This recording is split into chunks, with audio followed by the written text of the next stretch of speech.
કેમ છો વિદ્યાર્થી મિત્રો? મજામાં ને? આજનો આપણો વિષય છે ધોરણ 7 વિજ્ઞાન. હવે પાઠ તો આપણે ભણી ગયા છીએ, બરોબર. એમાં ઊન રેશમ વિશે ભણ્યા. ઊન કયા કયા પ્રાણીઓ આપ્યા છે? તો ઘેટા છે, બકરા છે, ઊંટ છે, એ પ્રાણી ઊન આપ્યા છે. રેશમની વાત કરીએ તો રેશમના કીડામાંથી આપણને રેશમ મળે છે.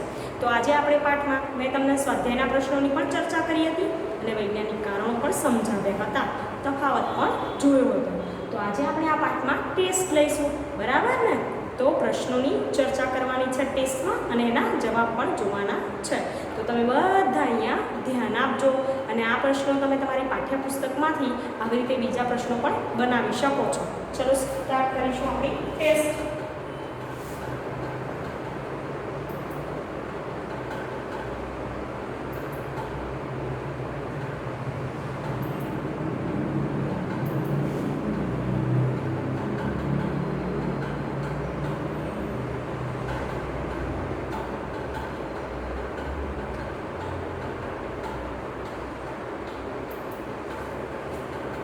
અહીંયા પહેલો પ્રશ્ન છે, બરોબર, બધાને દેખાતું જ હશે.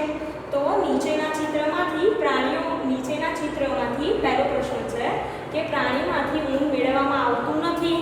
તો એવું કયું ચિત્ર છે જેમાંથી ઊન ના મળે? તો પહેલા ચિત્ર બતાવીશ તમને.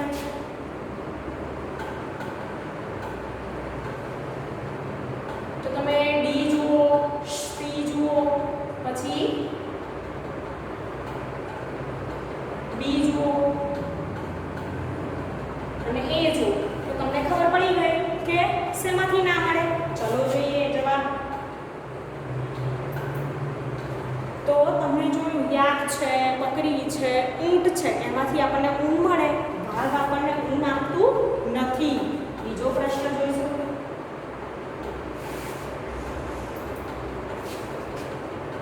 કે દક્ષિણ અમેરિકામાં કયા પ્રાણીઓમાંથી ઊન પ્રાપ્ત કરવામાં આવે છે? જો તમે પાઠ બરાબર વાંચ્યો હોય તો તમને પ્રશ્નનો જવાબ તરત આવડી જાય. એનો ઓપ્શન છે ઊંટ અને બકરી, બી અલ્પાકા અને લામા, સી લામા અને યાક, ડી યાક અને અલ્પાકા. તો તમને ચાર ઓપ્શનમાંથી ખબર પડી ગઈ હશે કે દક્ષિણ અમેરિકાની વાત થઈ રહી છે. ચલો જવાબ જોઈએ. તો દક્ષિણ અમેરિકામાં જોવા મળતા ઊંટ છે એના નામ છે લામા અને અલ્પાકા. એ આપણને શું આપે છે? ઊન આપે છે. ત્રીજો પ્રશ્ન જોઈશું.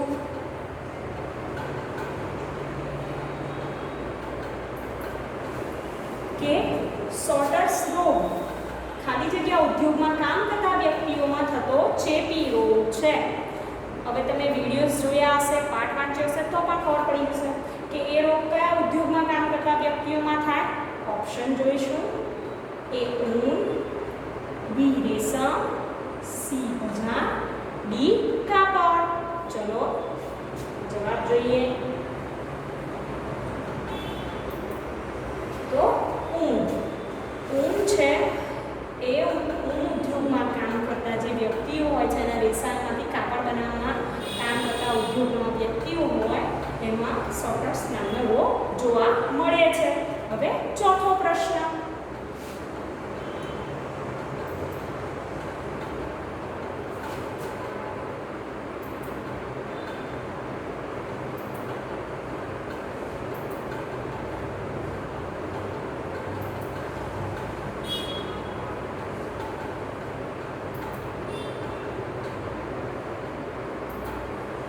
હવે ચોથો પ્રશ્ન અહીંયા સ્કીપ થાય છે એટલે પાંચમો પ્રશ્ન લઈશું આપણે. ચલો બરાબર છે. કે ઊન કયા પ્રાણીના વાળમાંથી મળે છે? તો એ ઘેટું, બી આપેલ તમામ, સી યાક, ડી બકરી. તો આપણને ઊન કયા પ્રાણીના વાળમાંથી મળે? ચલો જોઈએ જવાબ. આપેલ તમામ ઘેટું, બકરી, યાક એ આપણને ઊન આપે છે. ઘેટું ક્યાં જોવા મળે? તો ભારતના અને વિદેશમાં પણ જોવા મળે છે. યાક તો ભારતના ક્યાં? તો લડાખ જેવા વિસ્તારમાં, ટિબેટ લડાખ. ત્યારબાદ બકરી તો જમ્મુ કાશ્મીર, અંગોરા બકરી છે, અંગોરા ઊન આપે છે. હવે આગળનો પ્રશ્ન.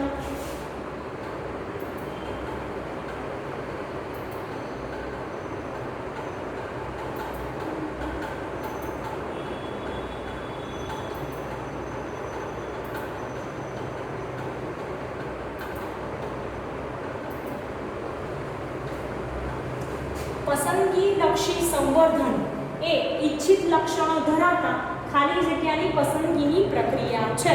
પ્રશ્ન ફરીથી વાંચીશ. પસંદગીલક્ષી સંવર્ધન એ ઇચ્છિત લક્ષણો ધરાવતા ખાલી જગ્યાની પસંદગીની પ્રક્રિયા છે. તો એ પિતૃ, બી બરછટવાર, સી સંતતિ અને ડી સુમાળાવાર. ફરીથી એ પિતૃ, બી બરછટવાર, સી સંતતિ, ડી સુમાળાવાર. જવાબ જોશું. પિતૃ પસંદગીની પ્રક્રિયા છે. તો કેમ? તો જે સુવાળાવાળ ધરાવતા હોય ઘેટા એમને પિતૃ તરીકે પસંદ કરવામાં આવે છે અને એમાંથી શું કરવામાં આવે છે કે એમાંથી બીજા ઘેટાઓ જે ઉત્પન્ન થાય છે એ પણ કેવા હોય? સુવાળાવાળ ધરાવતા હોય એવા હોય છે. આગળનો પ્રશ્ન.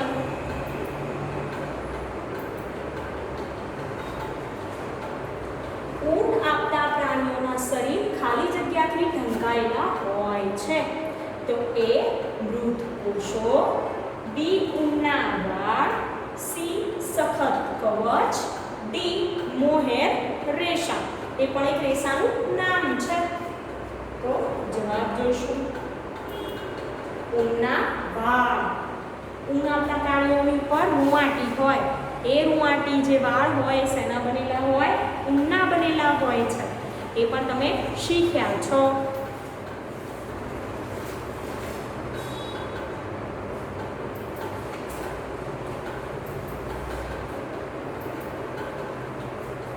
અહીંયા પ્રશ્ન 8મો જે છે અહીંયા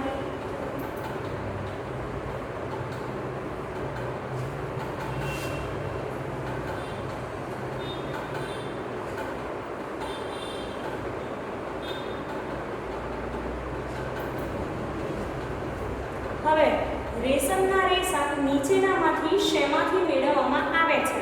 8મો પ્રશ્ન. તો સ્ટેપુલના પર્ણો, ઈંડા, કોસેટો કે ડીમ. શેમાંથી મળે રેશમના રેસા? તો ચલો આપણે જોઈએ.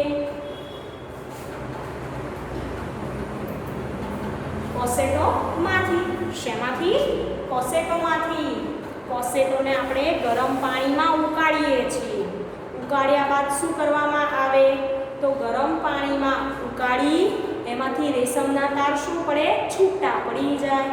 અને રેશમના તાર છૂટા પડી એમાંથી રેશમના રેસા મળે છે. તો આનો જવાબ શું આવશે? કોસેટો. હવે આગળનો પ્રશ્ન જોઈશું.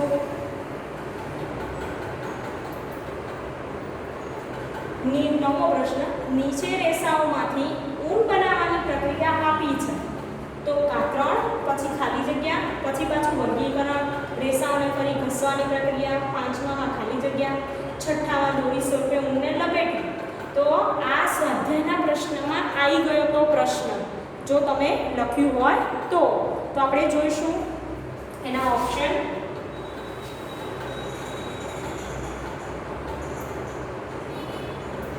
ઓપ્શન છે ઘસવાની પ્રક્રિયા, કાપવાની પ્રક્રિયા, બીમાં રંગવાની પ્રક્રિયા, ઓળવવાની પ્રક્રિયા, સીમાં ઘસવાની પ્રક્રિયા, રંગવાની પ્રક્રિયા, ડીમાં ઘસવાની પ્રક્રિયા અને સીધા કરવાની પ્રક્રિયા. તો આપણે જવાબ જોઈશું. એમાં આવશે ઘસવાની પ્રક્રિયા અને રંગવાની પ્રક્રિયા. તમે આ ખાસ સોપાન તબક્કા આપ્યા હતા એ તબક્કા ફરીવાર વાંચી લેજો અને યાદ કરી લેજો. 10મો પ્રશ્ન જોઈએ. નીચેનામાંથી કયો રેશમનો એક પ્રકાર નથી? હવે રેશમના પ્રકાર વિશે શીખ્યા અને કયા કીડામાંથી કયા પ્રકારના રેશમના રેસા મળે એ પણ જોયું ડિજિટલમાં આપણે. તો પહેલું છે મલબેરી, બીજું છે મોહેર, સી છે મૂંગા અને ડી છે ટસર. તો ચલો આપણે જોઈએ જવાબ. તો મોહેર છે એ રેશમનો પ્રકાર નથી. મલબેરી, મૂંગા, ટસર છે એ બધા શું છે? તો રેશમના પ્રકાર છે.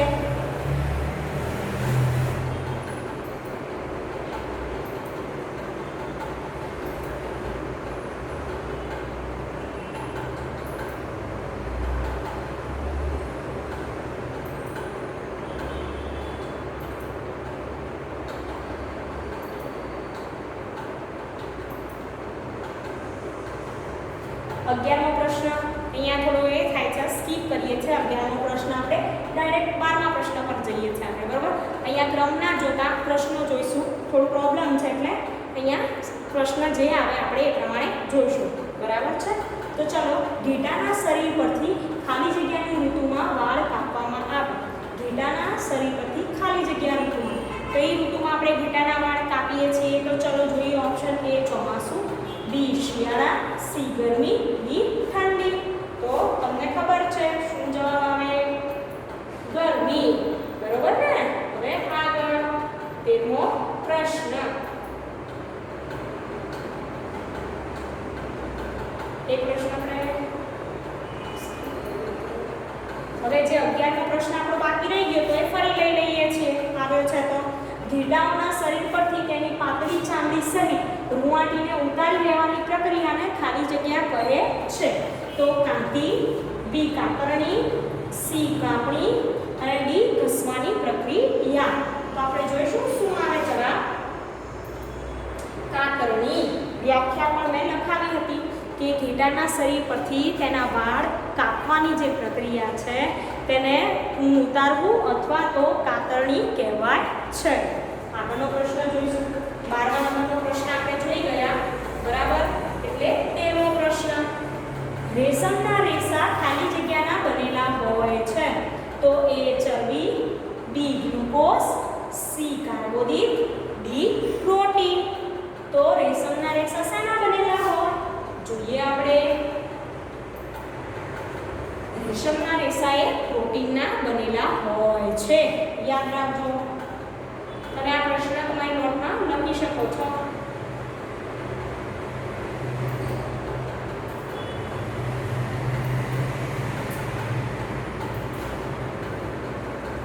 ખાલી જગ્યા પર પ્રક્રિયા કરી 14મો પ્રશ્ન. કાપડ મેળવવામાં આવે છે.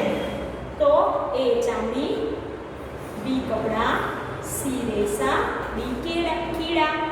શેના પર પ્રક્રિયા કરી આપણે કાપડ બનાવીએ? ચલો જોઈએ. રેસાઓ પર પ્રક્રિયા કરી કાપડ મેળવવામાં આવે છે. આપણે રેસાઓ છે એ રેસાઓ પર રાસાયણિક રીતે પ્રક્રિયા કરીએ છીએ ફેક્ટરી, કારખાનામાં, મશીનો દ્વારા, અને પછી એમાંથી શું બનાવાય છે? કાપડ.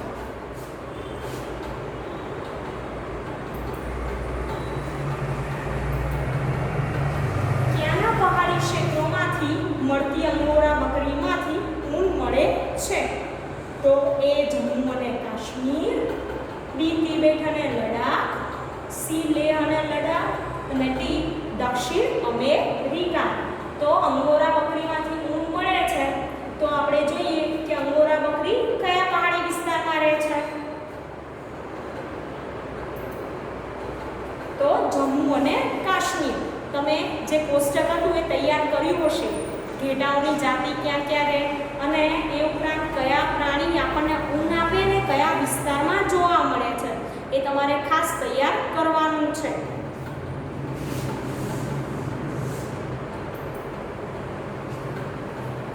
હવા ઉષ્માની ખાલી જગ્યા છે. તો હવા ઉષ્માની ખાલી જગ્યા એ મંદવાહક, બી જરૂરિયાત, સી સુવાહક, ડી વાહક. હવે આપણી આસપાસ આપણે હવાનો અનુભવ કરીએ છીએ. તો હા, તમને પવન અનુભવાય તો પવન એ શું છે? હવા છે. પણ એ ઉષ્માની કેવી છે? તો જોઈએ આપણે જવાબ. મંદવાહક છે. શું છે? મંદવાહક, બરાબર. હવે સુવાહક એટલે શું અને મંદવાહક એટલે શું? સુવાહક, અવાહક અને મંદવાહક. તો જે પદાર્થો ઉષ્માનું વહન સરળતાથી કરી શકે તેને કહેવાય સુવાહક, બરાબર. જે પદાર્થો ઉષ્માનું વહન ધીમે ધીમે કરે એને કહેવાય એના મંદવાહક. અને જે પદાર્થો ઉષ્માનું વહન ના કરી શકે તેને કહેવાય અવાહક, બરાબર. તો યાદ રાખજો વિદ્યાર્થી મિત્રો, સુવાહક, અવાહક અને મંદવાહક.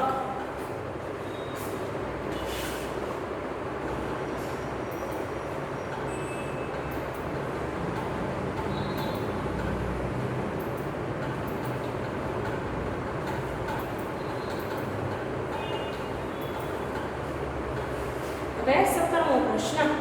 રેશમનો કીડો એ અને કેટરપિલર બી ડીમ છે. તો સાચો વિકલ્પ પસંદ કરો. હવે રેશમનો કીડો આ પ્રશ્ન સ્વાધ્યાયમાં આવી ગયેલો છે આપણે, તો જવાબ જોશું એ અને બી બંને. રેશમનો કીડો કેટરપિલર પણ છે અને ડીમ્બ પણ છે.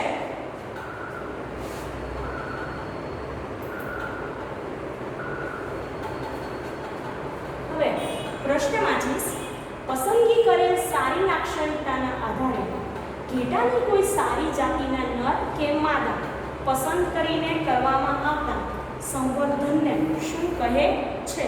તો એના માટે તમારે દરેક પાઠમાં આવતી વ્યાખ્યાઓ તૈયાર કરવી પડે. શું તૈયાર કરવું પડે? વ્યાખ્યાઓ. તો એમાં એ પસંદગીલક્ષી, બી અપસંદગીલક્ષી, સી સંગતિલક્ષી અને ડી વિવિધલક્ષી. 4 જવાબ છે. તો ચલો જોઈએ. તો એમાં જવાબ આવશે પસંદગીલક્ષી. શું આવશે? પસંદગીલક્ષી સંવર્ધન. હવે આપણે આગળ જોઈશું.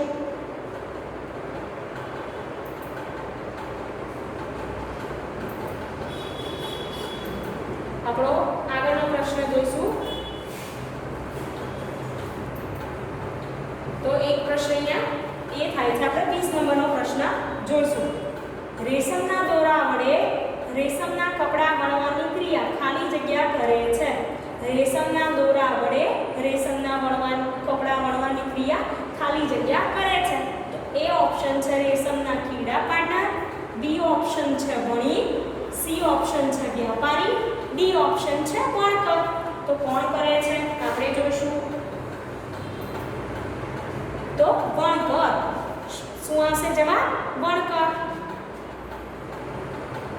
હવે આગળનો પ્રશ્ન એક 19 નંબરનો આપણો પ્રશ્ન રહી ગયો છે. જરા આવી જાય તો જોઈ લઈએ. બરાબર વિદ્યાર્થી મિત્રો?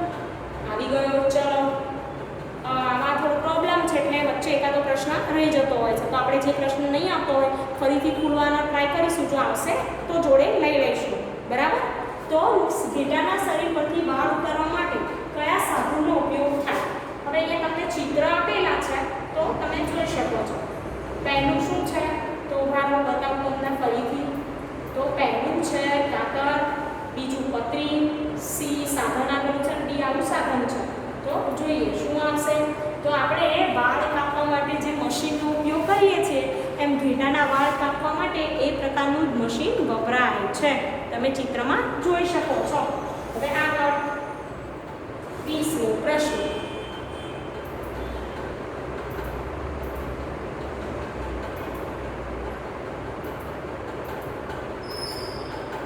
એક મિનિટ વિદ્યાર્થી મિત્રો. રેશમ એ તો 20મો તો આપણે જોઈ ગયા. વણકર જવાબ આવે. બરાબર? હવે 21મો પ્રશ્ન. આમાં થોડો પ્રોબ્લેમ છે ડિજિટલમાં. સો જે પ્રશ્ન આવશે એ પ્રમાણે આવી ગયો. ચલો 21મો પ્રશ્ન આપણો. તો ચીરું ખાલી છે. ચીરું એન્ટીલોપ કયા દેશનું પ્રાણી છે? તો ન્યુઝીલેન્ડ, તિબેટ, દક્ષિણ અમેરિકા અને ઓસ્ટ્રેલિયા. જવાબ જોઈશું આપણે. તિબેટ દેશનું પ્રાણી છે. ગુજરાતના ખાલી જગ્યા જાતિના ઘેટામાંથી મળતું ઊન હોશિયારી માટે વપરાય છે. હોશિયારી એટલે કે કપડા, બંડી છે, મોજા છે એવું બનાવવા માટે. તો આપણે જોઈએ કયા જાતિનું? લોહી, પાટણવાળી, મારવાડી કે પાટણ. તો તમને એના માટે ભારતમાં જે પ્રજાતિ છે ઘેટાની એ પ્રજાતિના નામ આવડવા જોઈએ. ચલો જોશું આપણે. તો એમાં આવશે પાટણવાળી. શું આવશે? પાટણવાળી. એમાંથી હોશિયારી બનાવાય છે. આગળનો પ્રશ્ન જોઈશું. નીચે આપેલા પ્રાણીઓમાંથી કયું પ્રાણી ઊન આપતું નથી? ફરીથી વાંચીશ. નીચે આપેલા પ્રાણીઓમાંથી કયું પ્રાણી ઊન આપતું નથી? તો એ ઘાટાવાળો કૂતરો, બી યાક, સી ઊંટ, ડી બકરી. ચલો આપણે જોઈએ જવાબ. ઘાટાવાળો કૂતરો એ ઊન આપતું નથી. આગળ જોઈએ.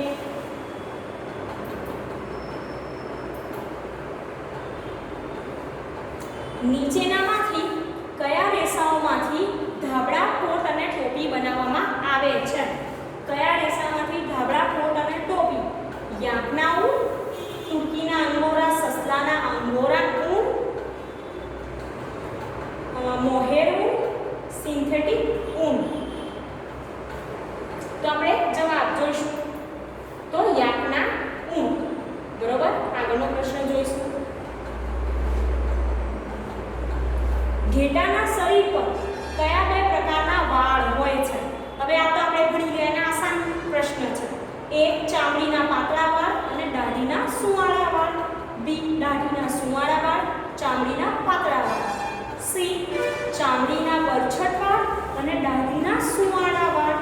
ત્યારબાદ દાઢીના બરછટ વાળ અને ચામડીની નજીક પાતળા સુમાળ્યા વાળ. તો શું જવાબ આવશે? ચલો જોઈએ. દાઢીના બરછટ વાળ અને ચામડીની નજીક પાતળા સુમાળ્યા વાળ એ એનો જવાબ છે. દાઢીની નજીક જે ઘેટાના વાળ હોય ને કેવા હોય? થોડા કડક હોય, નરમ ના હોય. અને ચામડીની નજીક વાળ હોય ને કેવા હોય? સુવાળા હોય. આપણે અડીએ તો પણ આપણને અનુભવ થાય, એકદમ લીસું લાગે. આગળનો પ્રશ્ન જોઈશું આપણે. કયા કાપડના નાના ટુકડાને સળગાવવાથી પ્લાસ્ટિક બળતું હોય તેવી ગંધ આવે? તો આપણે આ પ્રવૃત્તિ જોઈ હતી કે એકમાં પ્લાસ્ટિક બળતું હોય તેવી ગંધ આવતી હતી, એકમાં વાળ બળતા હોય તેવી ગંધ આવતી હતી. વિચારો શું આવશે જવાબ? તો કૃત્રિમ રેશમ. કૃત્રિમ રેશમ સળગાવવાથી પ્લાસ્ટિક બળતું હોય તેવી સ્મેલ આવે છે. જ્યારે આપણું જે કુદરતી રેશમ હોય એને સળગાવીએ તો આપણા વાળ બળતા હોય ને એવી ગંધ આવે. પણ આનો જવાબ છે કૃત્રિમ રેશમ. હવે આગળ ખાલી જગ્યા ઊન અંગોરા બકરીના ઊનમાંથી મેળવવામાં આવે છે. તો કઈ અંગોરા બકરીના ઊનમાંથી શું મેળવવામાં? તો કયું ઊન છે? તો એમાં બેક્ટેરિયા, મોહેર, યા કે અલ્પાકા? ચલો જોઈએ. મોહેર ઊન. યાદ રાખજો, અંગોરા બકરીમાંથી જે અંગોરા ઊન મળે એને મોહેર ઊન પણ કહેવાય છે.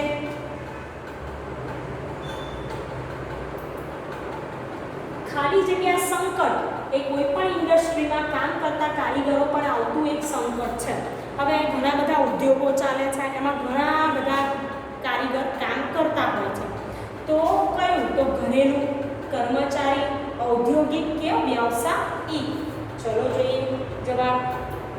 વ્યવસાયિક સંકટ એટલે કે કોઈ બીમાર થાય કે કશું થાય તો એ સંકટને કહેવાય વ્યવસાયિક સંકટ. તો કૃત્રિમ રેશમની 30મો પ્રશ્ન છે. કૃત્રિમ રેશમની દોરીને સળગાવતા શા માટે બળતા કાગળ જેવી ગંધ આવે છે? તો કારણ કે એનો જવાબ જોઈએ આપણે. કારણ કે કૃત્રિમ રેશમની બનાવટમાં કાગળનો વપરાશ થાય છે. કારણ કે કૃત્રિમ રેશમ અને કાગળ ઊનના બનેલા હોય છે. ત્રીજો ઓપ્શન છે કારણ કે કૃત્રિમ રેશમ અને કાગળ એ વનસ્પતિમાંથી બને છે. અને ચોથું ડી છે કારણ કે કૃત્રિમ રેશમ અને કાગળ સેલ્યુલોઝના બનેલા હોય છે. તો ચલો આપણે આપણા લાસ્ટ પ્રશ્નનો જવાબ જોઈએ. તો કૃત્રિમ રેશમ અને કાગળ શેના બનેલા હોય છે? સેલ્યુલોઝના. તો આજે આપણે ક્લાસ ટેસ્ટ લીધી હતી, ટેસ્ટમાં પ્રશ્નો જોયા, એના જવાબ જોયા. આ જે પ્રશ્નોને જવાબ છે એ તમારા માટે પુનરાવર્તન માટે છે. તમે તમારા પાઠ્યપુસ્તકમાંથી આવા બીજા પ્રશ્નો બનાવી અને એનું પુનરાવર્તન કરી શકો છો, જેથી તમને પાઠમાંથી આવતા બધા પ્રશ્નોના નાના પ્રશ્નોના જવાબ તમને આવડી જાય. અને આ જવાબ માટે તમારે શું કરવું પડશે? તો તમારે તમારો પાઠ વાંચવો પડશે. તો તમે વાંચજો અને આગળના વિડીયોમાં બીજી માહિતી જોઈશું. Thank you.